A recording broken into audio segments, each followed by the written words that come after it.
Right, I've bought another car. This one is a high mileage Mercedes E-Class.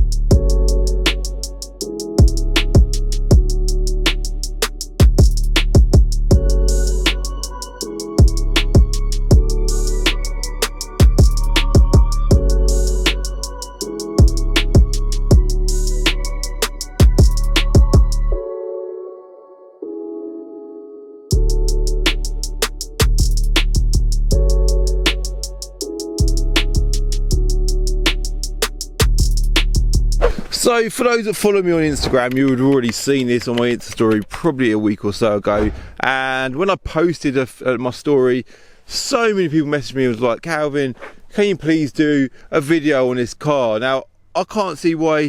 I understand why people want to see a video on it, but let's face it, it ain't nothing too exciting, is it? It's just a like bog stand. I think it's an SE model. It is a facelift car, so it's a 2013 car. I think they facelifted them on that year.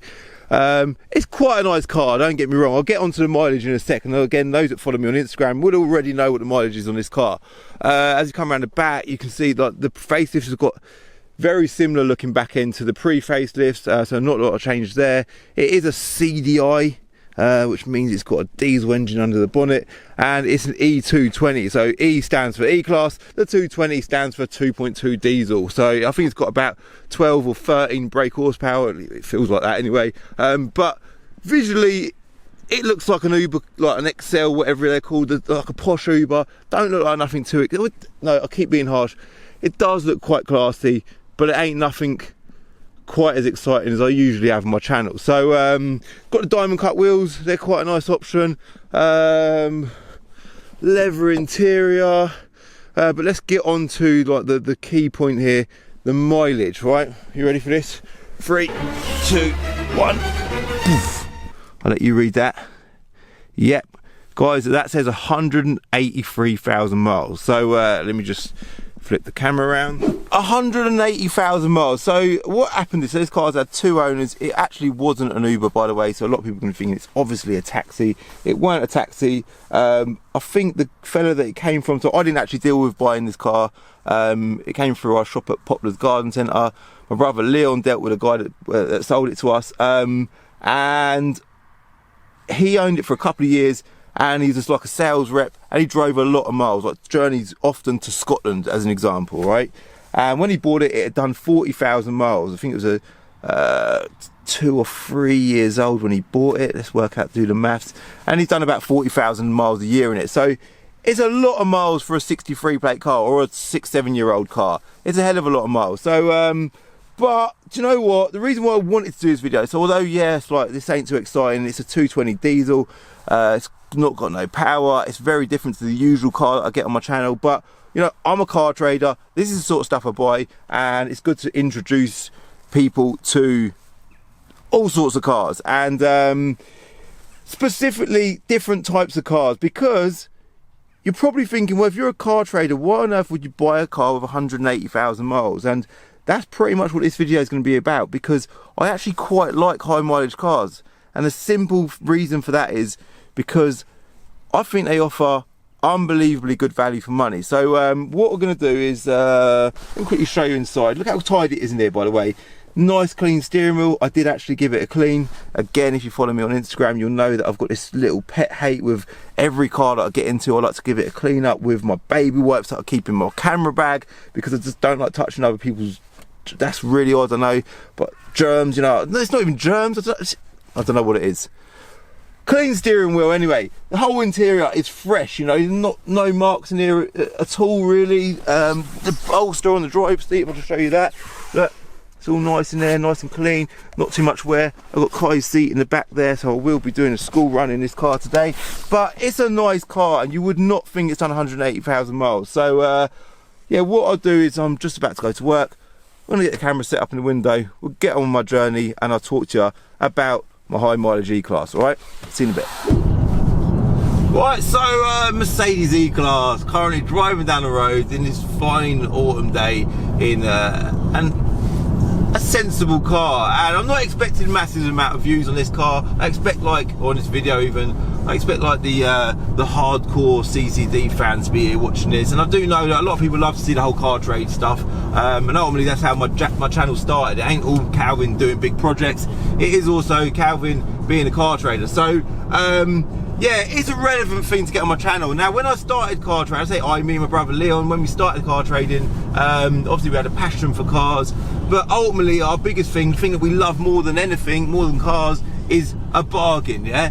You've got to love a bargain if you want to be a trader of any kind, because ultimately that's how you earn money. And I remember one of the first sort of nice cars that I ever owned was actually an E46 3 Series BMW. It had done about 160,000 miles. The guy that I bought it off was the second owner. It had loads of history. It's a 320 Cdi, which is like a 6-cylinder engine, a pre-facelift car, but it was just a nice car. Don't need to go into too much detail. It was a nice car, and at the time, a 3 Series BM of its kind with sensible mileage was about 8 grand, and I think I paid about 4 grand for this car. So the price of it massively reflected. Oh, is that the right thing to say? It did. The price of it massively reflected the mileage, but at the same time you're getting the same car. And if you get one that's been looked after, like this is a great example of that, then you're getting unbelievable value for money. And even depreciation wise, obviously a nice low mileage example is going to be a great thing to own, and you will enjoy it owning a car of any kind with low mileage, but it's going to be more exposed to depreciation because it's got a long way to go before it's depreciated fully, if that makes sense. Now, this car currently is worth about £7,000, okay, and one with half the mileage is probably close to double the amount of money. So it's kind of, it hasn't fully lost all of its money. It will continue to depreciate, but you're buying it at quite a safe time. You're buying it at almost rock bottom. It's still a modern car. You know, people are going to look at this car outside looking and think, bloody hell mate, you got a nice motor, and not knowing that it's got 180 odd thousand miles on the clock.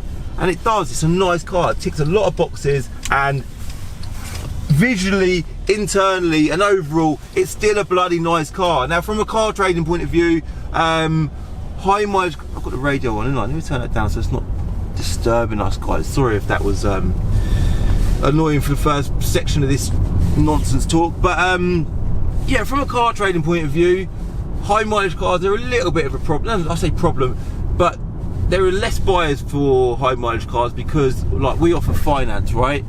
Finance companies, or lots of finance companies, won't lend on cars with sort of over 120,000 miles. So that's always a bit of a problem. A lot of people want to get finance on cars, don't they?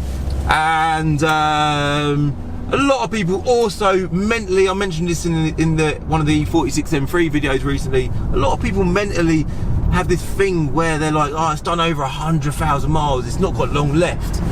Now, that was a thing like 20 years ago. Cars would struggle to even see 100,000 miles, let alone any more than that. But nowadays, generally, cars are bloody good. Mercedes in particular, the engines themselves, I can't say I've had any, I know people get in the comments now and say, oh, I've had a nightmare with my Mercedes, but across the board, they're pretty good. They're probably, this is debatable, but I've had a lot of feedback from some pretty valuable people in the car world, and they're arguably the most reliable German car on the market. Now, I own an Audi, an Audi RS6. It has its moments, but it's definitely, it's without a doubt not as reliable as most Mercedes. There's a tractor here. Am I going to get around him? I am, I think. Does he even know that I'm there? I don't know if he does. Thank you, mate. But yeah, they're good cars. That's the bottom line. Mercedes are bloody good cars. And this car, like I say, it's a sensible car. I'm currently driving in eco mode. It starts, when you start the engine, it starts up in eco mode. You don't have the urge to drive fast because it's not a fast car, so I just find myself sort of chilling and like driving really sensibly, and I don't drive like an idiot generally, but I like to feel the power of what I'm driving. There is no power here to be felt, so I just chill and drive like a granny. But the bottom line, I think, is don't be scared of high mileage cars. I also mentioned in my Insta story that generally, like, as a common rule, I'm not going to say this with every single high mileage car on the roads, providing they've been looked after, all of the problems that could have gone wrong or could have existed would have gone wrong and have been fixed by the time they see a certain amount of mileage, say 130,000 miles. Again, they're just sort of figures out the sky as a broad sort of feeling in my mind. I would say any car that's been looked after, that's done about 130,000 miles or more, it's a pretty good car, man, and you can buy it for little money. They're a great way to buy a car, get good value for money, and they're a bargain, like I said earlier.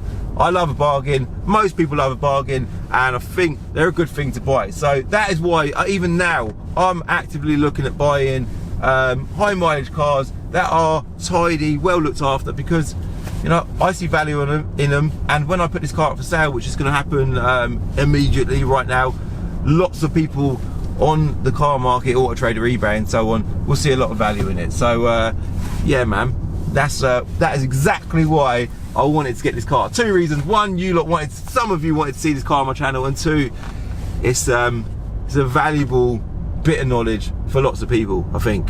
Let me know what you lot think to high mileage cars in the comments below, because I'm curious. I would sort of have some fun in this car and show you what it drives like, but there's no point. It is a really nice car, but performance wise, we're not going to have much of an exciting time in it, alright? So yeah, I think I'm going to leave it as that. Postman, thank you very much for watching. Oh mate, you're going to get my high mileage, thank you sir. Mercedes dirty, ain't ya? I don't really know what else to say. I think I've banged on enough. I'm looking up at the camera there. Why does it say 22 minutes? Is that right? That's not right, is it? I've talked enough. If there's anything you want to know, feel free to like, drop a comment below. I'll reply to as many as I can. And yeah, hit like if you like this video. By the way, this coming through my shop, the car buying shop. It's how we buy cars. That's something else I wanted to talk about. Thank you, mate. Just quickly touch on that. Something else, most car traders go up an auction and buy cars and they pick and choose exactly what they want. We don't do that. We advertise that we buy cars, a bit like we buy any car, you know, that annoying TV ad that used to exist. So we get offered all sorts, and we're not really in control of what comes through our door. So it's no surprise really that you see a massive range of cars, like not just on my forecourt at Bincar, but also on my channel. So yeah, don't be scared, man. If you're about to get in the car trade and you want to buy cars, don't hold back and let things scare you from buying cars. See the positives, see the pluses, and see the potential in where you can earn money out of a car, alright? Yeah, so I'm going to ask you again to like the video, and if you are new to my channel, hit subscribe, and I'll see you in my next video, alright? Bye. In the next episode of Calvin's Car Diary, I get a train to Coventry to go and collect a new car.